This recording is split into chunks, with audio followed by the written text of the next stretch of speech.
Hello friends, स्वागत है आपका हमारे चैनल गुरुकुल स्टडी पॉइंट में।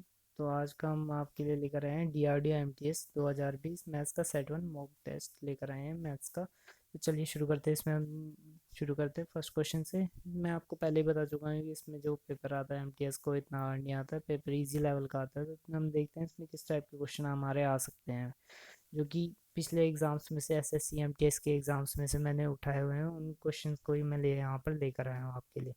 फर्स्ट क्वेश्चन है यहाँ पर 1224 इज व्हाट परसेंट ऑफ 4800। 1224 4800 का कितना प्रतिशत है। तो शुरू करते हैं। इस क्वेश्चन को कैसे सॉल्व कर सकते हैं हम। तो 1224 पूछा गया हमसे कि इसका 4800 का कितना प्रतिशत है, कितना परसेंट है। तो इसको सॉल्व करेंगे हम ऐसे। 4800 जिसका परसेंट पूछा रहता है उसको नीचे लिख देते हैं, ऊपर आ जाता है वो नंबर। तो यहाँ पे 2 जीरो से 2 जीरो कैंसिल, ये जा रहा है 12 की टेबल में। 12 फोर जा 48, 12 वन जा 12, 0 और 2। यहाँ पर अब देखते हैं और क्या बच रहा है। ये जा रहा है किससे, 4 से जा रहा है 25 टाइम्स, पूरा पूरा जा रहा है। और कितना बच रहा है, 2 बच रहा है। तो 0.5 पीछे से आ रहा है। तो यानी कि इसका आंसर हमारा होगा क्वेश्चन नंबर वन का ऑप्शन नंबर फोर्थ। बढ़ते हैं नेक्स्ट क्वेश्चन की तरफ। What is the unit digit of 342 into 743 plus 175? 342 गुणा गया 743 प्लस 175 का इकाई अंक क्या है। तो इसका इकाई अंक निकालना है, तो हमें इकाई अंक निकालते रहे, हमें सिर्फ यूनिट डिजिट को चेक करना है। पूरे क्वेश्चन को हमें सॉल्व करने की जरूरत नहीं है। यहाँ पे यूनिट डिजिट है 2, यहाँ पर है 3 और यहाँ पर है 5। अब इसको सॉल्व करना है हमें। तो यहाँ पर 2 इंटू 3 प्लस 5। तो 2 into 3 6 plus 5 is equal to 11। यानी कि हमारी यूनिट डिजिट इसकी क्या हो जाएगी, 1। ऑप्शन नंबर 1 हमारा इसका सही आंसर हो जाएगा। बढ़ते हैं नेक्स्ट क्वेश्चन की तरफ। Third question, in the following question select the missing number from the given alternatives. हमें यहाँ पर एक सीरीज दे रखी है, जैसे कि मैं फिर आपको पिछले सेट में रीजनिंग के सेट में बता चुका हूँ कि सीरीज में कुछ ना कुछ लॉजिक लग रहा होता है। बस हमें वो लॉजिक ढूंढना करता है कि वो लॉजिक क्या है। इस सीरीज में भी देख लेते हैं यहाँ पर क्या लॉजिक लग रहा है।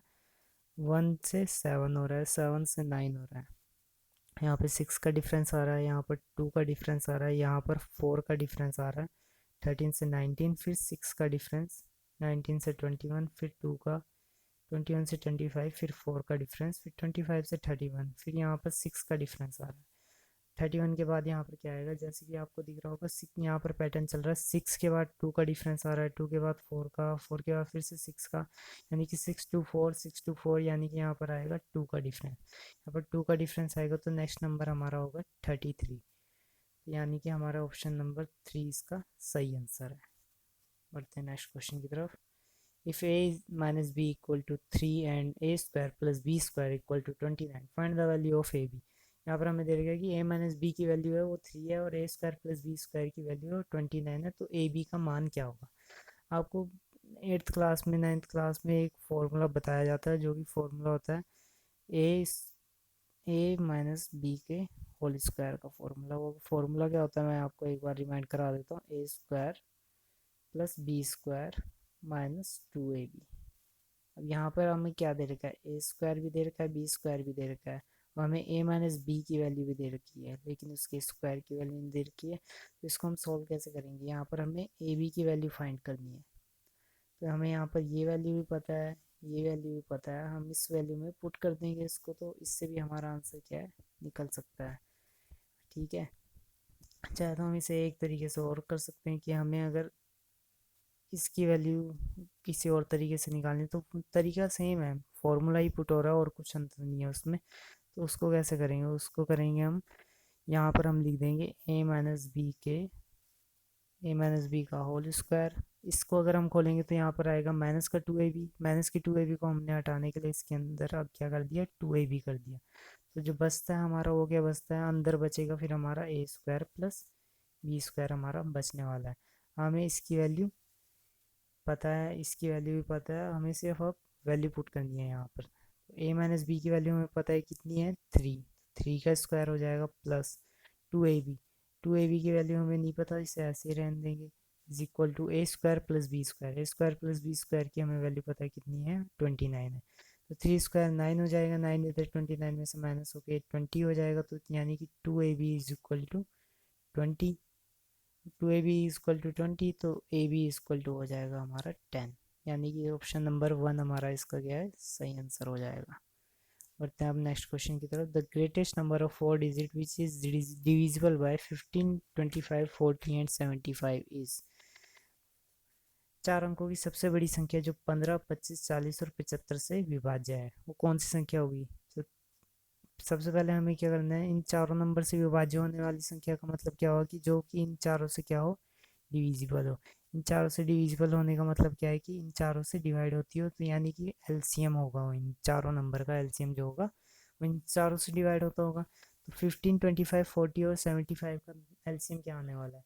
तो सबसे बड़ा डिजिट क्या है, 75। 75 को मल्टीप्लाई करते जाओ आगे के नंबरों से, और हमें चेक करते रहना है कि ये उससे डिविजिबल हो रहा है या नहीं हो रहा है बाकी के नंबर से। तो 75, 75 टू जा 150 होता है। 75 4 जा 300 होता है, लेकिन 300 भी इन चारों तीनों नंबरों से डिवाइड नहीं होगा। 40 से 300 पूरा नहीं जाएगा, तो हम इसको सीधा डबल कर देते हैं। 75 8 जा 600, 600 15 से भी डिवाइड हो जाएगा, 25 से भी डिवाइड हो जाएगा, 40 से भी डिवाइड हो जाएगा, और 75 से तो डिवाइड होगा ही होगा।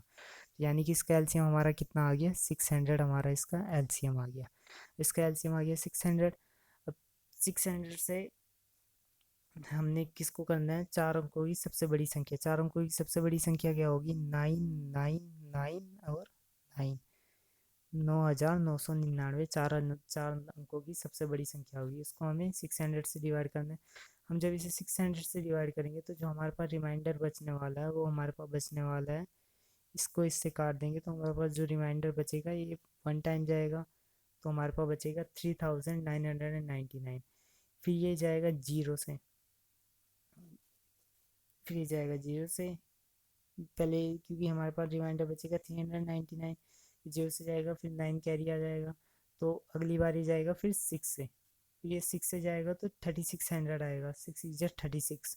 तो हमारे पास बचेगा कितना रिमाइंडर, 3999 में से 3600 माइनस करेंगे तो हमारे पास रिमाइंडर बचने वाला है 399। तो 399 हमारे पास रिमाइंडर बचने वाला है। तो 399 को हमें माइनस कर देना है किस में से, 9999 में से। 9999 में से जब हम 399 को माइनस कर देंगे तो हमारे पास जो बचेगा वो क्या रहेगा, वही 4 अंकों की सबसे बड़ी संख्या होगी जो कि 75 से विभाज्य होगी। तो 9999 में से 399 को माइनस करेंगे तो जो हमारे पास बच के आने वाला है वो आएगा हमारे पास, वो हमारे पास बच के आने वाला है 9600। ठीक है,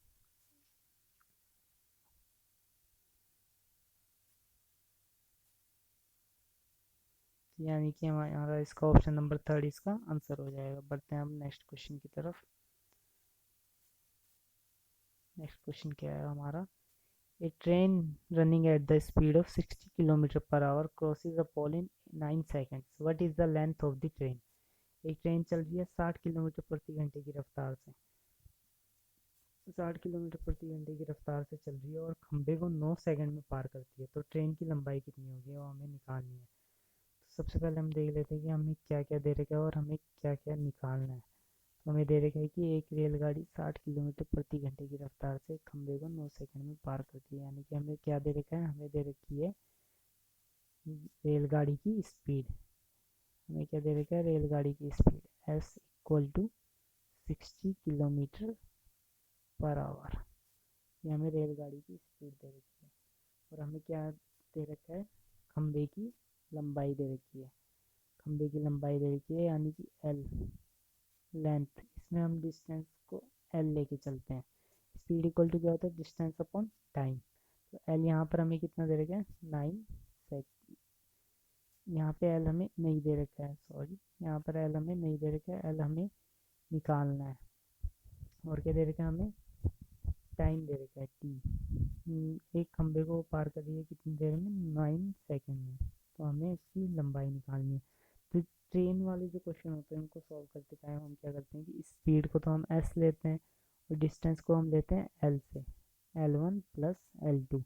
L1 होती है उस ट्रेन की स्पीड, L1 होती है ट्रेन की लंबाई, और जो L2 होती है वो स्टेशनरी ऑब्जेक्ट, या तो दूसरी रेलगाड़ी हो गई या तो कोई स्टेशनरी ऑब्जेक्ट हो गया जिसको वो क्रॉस कर रही है। नीचे आता है इसके टी, ये इसका फॉर्मूला हो गया। हम इससे सॉल्व करेंगे तो L1 की जगह पे तो हम 0 लेंगे क्योंकि हमें कोई दूसरी वैल्यू नहीं पता, ठीक है। और L2 हमें सिर्फ एक खंभे के बारे में पता है, तो हम उसकी ना हमें खंभे की लंबाई भी नहीं पता, खंभे की लंबाई को हम 0 लेंगे, ठीक है। खंभे की लंबाई को हम लेंगे 0, और जो रेल की लेंथ है उसको हम लेंगे L।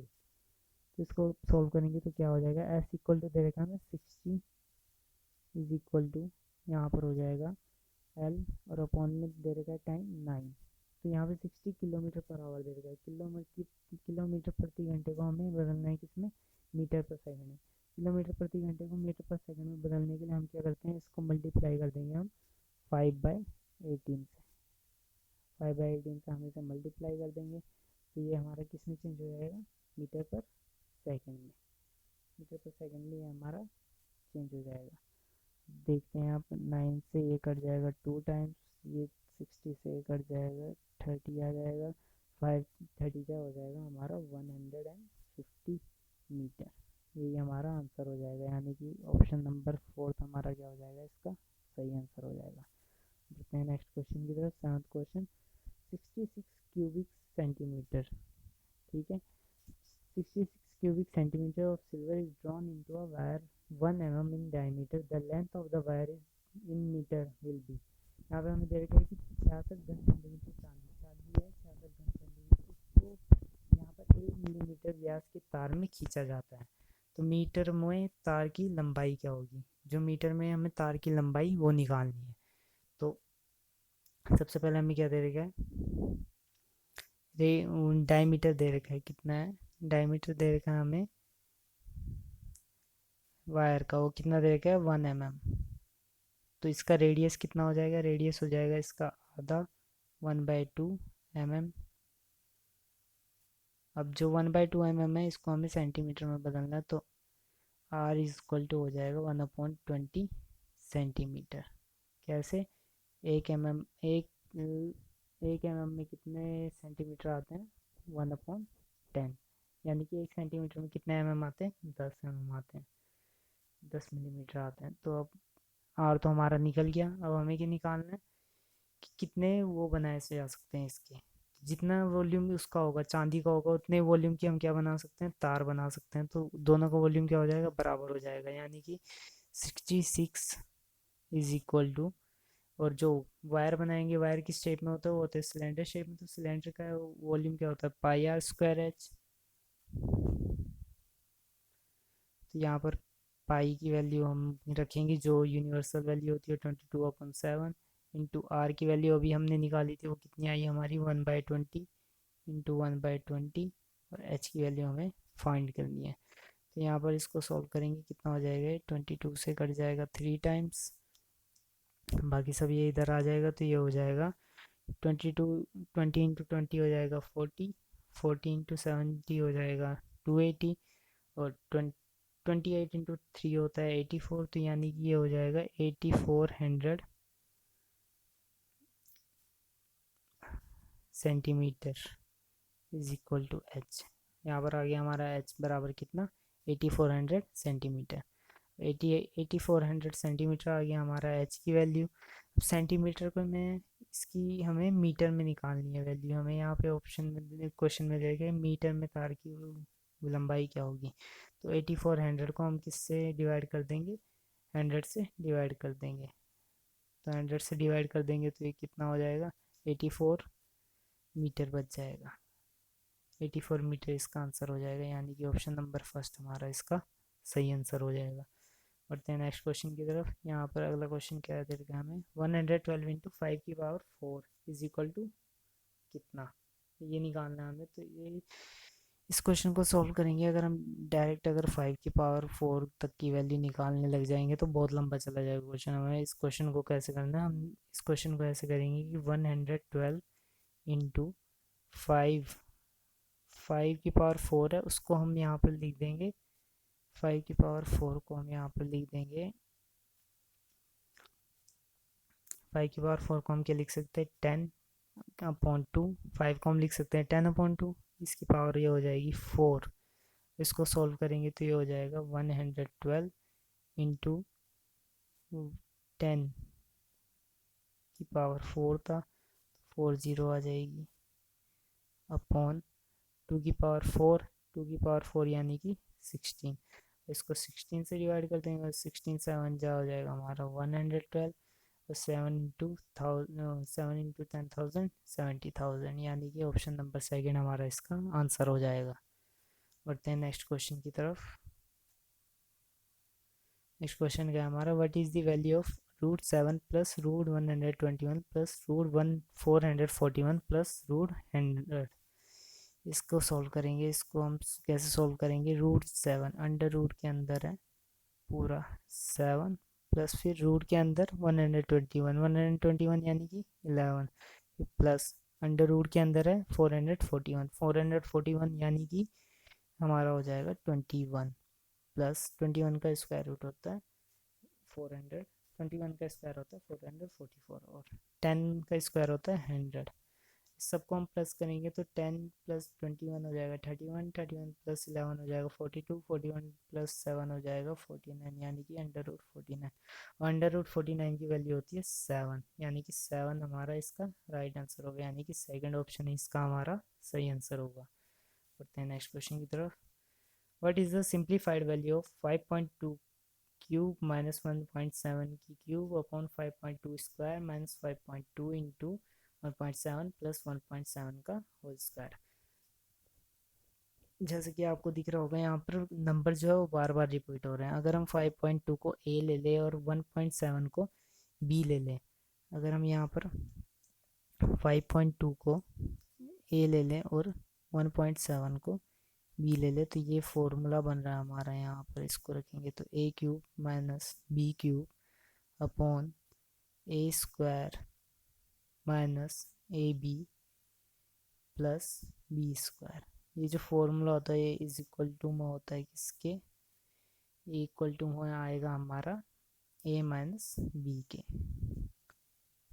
ये फॉर्मूला होता है ए क्यूब माइनस बी क्यूब का फॉर्मूला होता है। अगर हम इसको नीचे वाले पोर्शन को यहाँ ए माइनस बी से मल्टीप्लाई कर देते हैं, ऊपर ले जाते हैं, तो a cube minus b cube का फॉर्मूला होता है।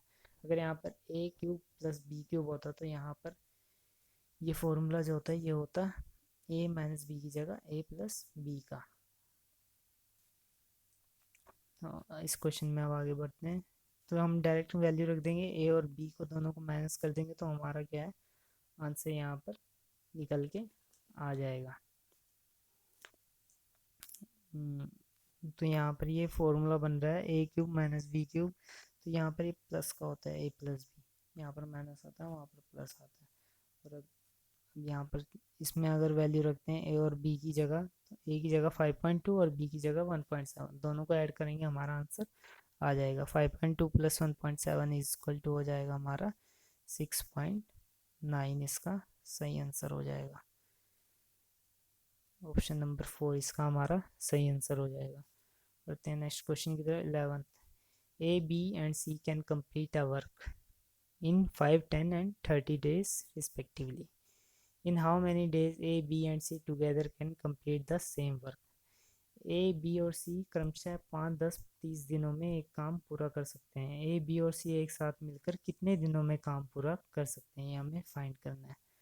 तो ऐसे टाइम एंड वर्क के क्वेश्चन में सबसे जो इम्पोर्टेंट बात होती है वो आती है हमारी एफिशिएंसी। हमारी एफिशिएंसी कितनी, मतलब किस व्यक्ति की एफिशिएंसी काम करने की कितनी निकल रही है, वही उसी से हम इन क्वेश्चंस को सॉल्व करते हैं, उसी से हम आज इन क्वेश्चन को सॉल्व भी करेंगे। ए काम कर सकता है कितने दिन के लिए, 5 दिन के लिए। बी काम कर सकता है 10 दिन में। सी काम कर सकता है कितने दिन में, 30 दिन में। तो इन तीनों का एलसीएम ले लेंगे, तीनों का एलसीएम क्या आ जाएगा 30, 30 तीनों का एलसीएम आ जाएगा। ये 5 से 6 टाइम जाएगा, 30 10 से 3 टाइम जाएगा, 30 10 से 1, 30 से 1 टाइम जाएगा। तो 6 3 + 9 + 10, यानी कि 30 तो यहाँ पर हो गया टोटल वर्क। टोटल वर्क में से ए 6 वर्क कर सकता है एक दिन में, और बी 3 वर्क कर सकता है, और सी 1 वर्क कर सकता है एक दिन में। तीनों का वर्क एक साथ निकालना है, तो क्या करेंगे, ए प्लस बी प्लस सी, ए प्लस बी प्लस सी, 6 + 3 + 9, यानी कि ये तीनों एक दिन में कितना वर्क कर सकते हैं, 10 वर्क कर सकते हैं। अब कितना वर्क बचा, 30 वर्क है, 20 वर्क बचा, एक दिन में 10 कर सकते हैं। 30 कितने दिन में करेंगे? ये तो हो गया इनका 1 डे का वर्क, ये इनका 1 डे का वर्क हो गया। यहाँ पर अगर 3 डेज का वर्क कर दें हम, तो A+B+C यानी कि 10 × 3, यानी कि आ गया हमारा आंसर 30। यानी कि कितने दिन में ये काम पूरा कर सकते हैं? 30 वर्क कंप्लीट करने में इन्हें कितने दिन लग जाएंगे? 3 दिन लग जाएंगे, यानी कि ऑप्शन नंबर सी हमारा इसका सही आंसर होगा। बढ़ते हैं नेक्स्ट क्वेश्चन की तरफ, 12th क्वेश्चन की तरफ। ₹2200 are invested in a scheme of compound interest. If the rate of interest is 10% per annum, then what is the interest earned in rupees in 2 years? यहाँ पे question दे रखा है हमें कि 2200 रुपये का जो निवेश है वो चक्रवृद्धि ब्याज पे किया जाता है, कंपाउंड इंटरेस्ट CI पे। तो यदि ब्याज की दर, रेट ऑफ इंटरेस्ट दे रखा है हमें 10%, और 2 वर्षों में अर्जित ब्याज क्या है, ये हमें फाइंड आउट करना है। इस क्वेश्चन को कैसे करेंगे हम? इस क्वेश्चन को हम करेंगे स्लैब मेथड से। स्लैब मेथड में क्या करते हैं हम, जितने ईयर का CI होता है, CI होता है, उतने ही हमें यहाँ पर रो खींच देनी है। फर्स्ट ईयर में एक रो आती है, एक कॉलम आता है। सेकंड ईयर में 2 रो और एक 2 कॉलम हो जाते हैं, यहाँ पर नहीं आता। तो फर्स्ट जो अमाउंट है वो कितनी है? 2200। 2200 अमाउंट है, 2200 अमाउंट है, तो उसका 10%, 10% पर एन हमारा, यानी कि 220 तो यहाँ पर हमारे फर्स्ट वाले स्लॉट में आ जाएगा। ठीक है, ये वाला जो हमारा स्लॉट होता है ये दिखाता है SI को, फर्स्ट वाला हमेशा दिखाएगा SI को। ठीक है, तो यहाँ पर भी SI हर साल कितना रहता है? सेम रहता है। हर साल का SI कितना रहता है? सेम रहता है। तो यानी कि अब अगला जो हमारा आने वाला है वो क्या होगा? यहाँ पर जो आता है वो इसका 10% आएगा। इसका 10% आएगा, यानी कि 220 का 10% 22। यानी कि ये जो, अब हम इन तीनों को टोटल कर देंगे तो ये हमारा क्या निकल के आने वाला है? ये हमारा निकल के आने वाला है, ये हमारा निकल के आने वाला है इसका CI। तो 220 + 220 + 22, 220 + 220 हो जाएगा हमारा 440, प्लस उसमें 22 जोड़ेंगे तो ये हो जाएगा हमारा 400 कितना? 62, यानी कि ऑप्शन नंबर 1 हमारा इसका सही आंसर होगा। बढ़ते हैं नेक्स्ट क्वेश्चन की तरफ, 13 क्वेश्चन हमारा। Sum of money at simple interest amount to ₹815 in 3 years and to ₹850 in 4 years. The some is, एक कोई राशि हो साधारण ब्याज पर 3 साल में ₹815 और 4 साल में ₹854 हो जाती है, तो अमाउंट क्या है? इस क्वेश्चन को कैसे करेंगे? SI का क्वेश्चन है। यहाँ पर दे रखा है हमें 3 साल और 4 साल, 3 साल में और 4 साल में हो जाती है ₹854। ठीक है, तो पहले तो हमें दे रखी है 3 साल का, 3 साल में हो जाती है 815, 4 साल में हो जाती है कितनी? ₹854। और अभी मैंने आपको ऊपर वाले क्वेश्चन में बताया था कि हर साल का SI जो है वो सेम रहता है, यानी कि इन दोनों का जो डिफरेंस निकल के आएगा वो क्या होगा? वही हमारा SI होगा। कितना? 1 साल का वो हमारा SI निकल के आने वाला है। तो अब 854 में से 815 माइनस करेंगे तो ये आ रहा है हमारा 39। 39 इसका 1 साल का क्या हो जाएगा? SI हो जाएगा। 1 साल का SI आ गया हमारा, कितना है? 39 है। और हमें क्या निकालना है कि कितने साल का SI पूछा है हमें, हमसे पूछा है कि अमाउंट कितनी है। ठीक है, तो अमाउंट जो लगाई गई है वो कितने रुपए है जिस पे इतना इतना SI आ रहा है? 1 साल का SI हमारा आ गया 39 रुपये। ठीक है, अब हमें 3 साल का SI निकाल लेंगे, तो 3 साल के SI के लिए क्या कर देंगे? 39 × 3 कर देंगे। यहाँ पर 39 × 3 कर देंगे तो हमारा कितना आ जाएगा? 117। 117 हमारा आ गया क्या? 3 साल का SI आ गया। और यहाँ पे हमें 3 साल की जो अमाउंट दे रखी है वो हमारी कितनी हो रही है? 815 रुपीज़। 815 में से हम यहाँ पर माइनस कर देंगे कितना? 117 रुपीज़। तो ये हमारा अमाउंट निकल के आ जाएगी। अब इसमें से हम इसको माइनस करेंगे तो कितना आने वाला है हमारा?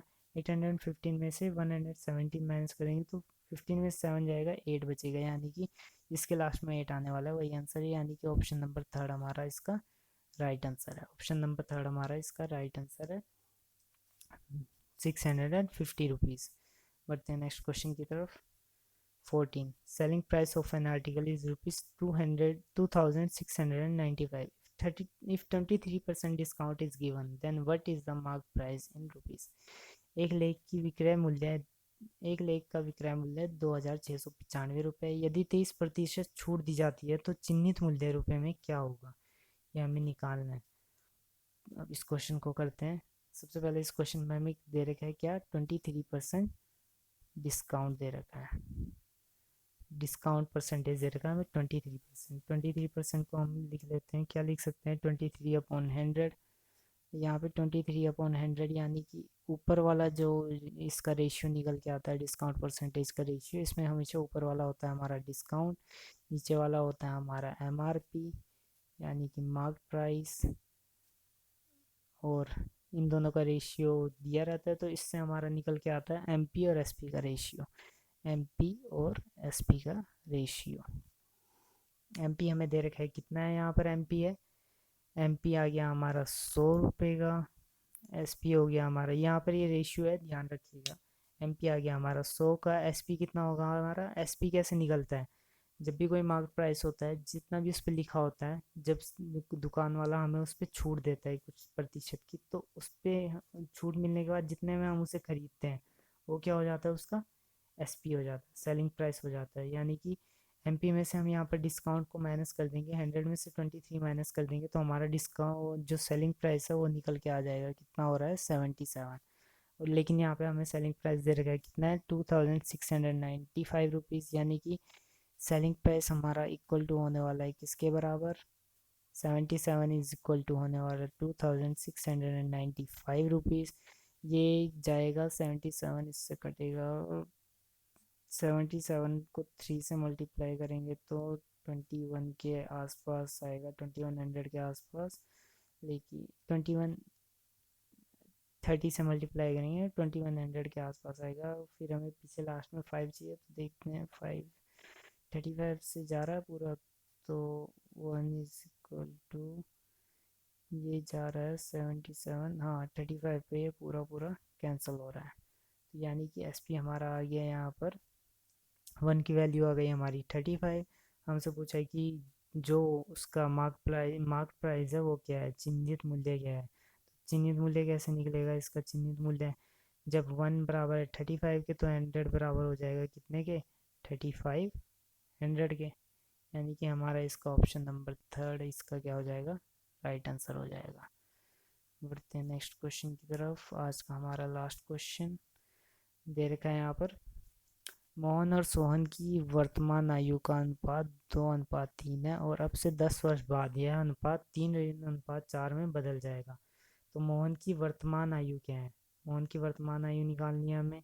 इसके दो तरीके मैं आपको आज बताऊंगा। एक तो है बेसिक तरीका, एक्स मान के चलेंगे आप, तो उससे भी निकल जाएगा। तो पहले एक्स वाले से कर देते हैं। यहाँ पे उनकी प्रेजेंट एज का रेशियो दे रखा है, मोहन और सोहन की प्रेजेंट एज का रेशियो दे रखा है 2:3। और 10 साल बाद ये रेशियो कितना हो जाता है, 10 साल बाद ये रेशियो हो जाता है 3:4। तो हम इसको मान लेते हैं पहले एक्स। रेशियो है, कुछ भी मान सकते हैं, रेशियो है तो हम कुछ भी मान सकते हैं। तो अब आगे चलते हैं।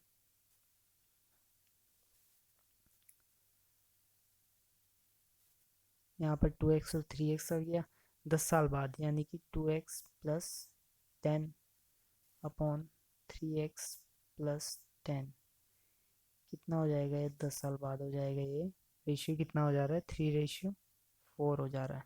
इसको क्रॉस मल्टीप्लाई करेंगे तो ये कितना हो रहा है, यहाँ पर ये हमारा हो जाएगा 8x+40, ये हो जाएगा हमारा 9x+30। 8x+40 is equal to 9x+30, ये हो जाएगा। तो इसको हम सोल्व करेंगे, 40 में 30 जाएगा, 10 बचेगा इधर आके, और ये x इधर चला जाएगा तो x बच जाएगा। यानी कि x इक्वल टू आ जाएगा हमारा 10। x इज इक्वल टू आ गया हमारा 10। यानी कि उनकी जो प्रेजेंट एज का रेशियो दे रखा है, उससे उसकी पूछा है मोहन की वर्तमान आयु वर्षों में क्या है। तो मोहन मोहन की वर्तमान आयु प्रेजेंट में 2x चल रहा है, तो x की वैल्यू आ गई 10, तो 2x यानी कि हो जाएगा यहाँ पर 20। यानी कि ऑप्शन नंबर 3 इसका हो जाएगा सही आंसर। एक तो तरीका ये है बेसिक से अगर आप चलते हैं। इसका दूसरा तरीका करने का ये है इसको कि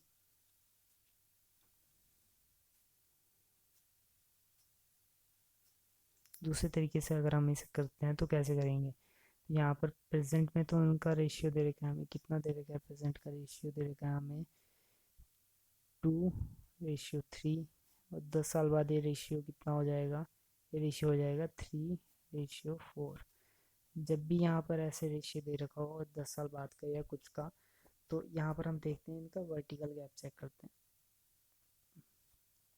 वर्टिकल गैप चेक करेंगे तो यहाँ पर इनका गैप आ रहा है कितना, 1 का। यहाँ पर भी गैप आ रहा है कितना, 1 का।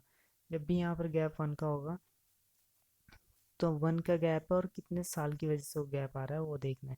यहाँ पे 1 का गैप आ रहा है, कितने साल की वजह से आ रहा है ये गैप, ये गैप आ रहा है हमारा कितने साल की वजह से, 10 साल की वजह से। 1:10, 1:10 हो गया, और 1:10 हो गया तो प्रेजेंट में 2 हो जाएगा 20 और 3 हो जाएगा 30। ठीक है, यानी कि जो मोहन की एज हो जाएगी वो हो जाएगी 20, और जो सोहन की एज हो जाएगी वो हो जाएगी कितनी हमारी 30। इसको करने का दूसरा तरीका है। अब आपको जो भी तरीका आसान लगे, जो भी आपको सुटेबल हो, जिसमें आप कंफर्टेबल हो, आप उस तरीके से इस क्वेश्चन को कर सकते हैं। आई होप कि आप सबको ये वीडियो समझ आई हो, आपको मेरे पढ़ाए हुए क्वेश्चन, समझाए हुए क्वेश्चन अच्छे लगे हो, तो इस पे वीडियो को लाइक कमेंट शेयर करना ना भूलें, और कमेंट सेक्शन में ये बताना ना भूलें कि आपको कहीं पर डाउट है या आप अगली वीडियो कौन से टॉपिक पर चाहते हैं, ये बताना भी ना भूलें। धन्यवाद दोस्तों, मिलते हैं नेक्स्ट वीडियो पे।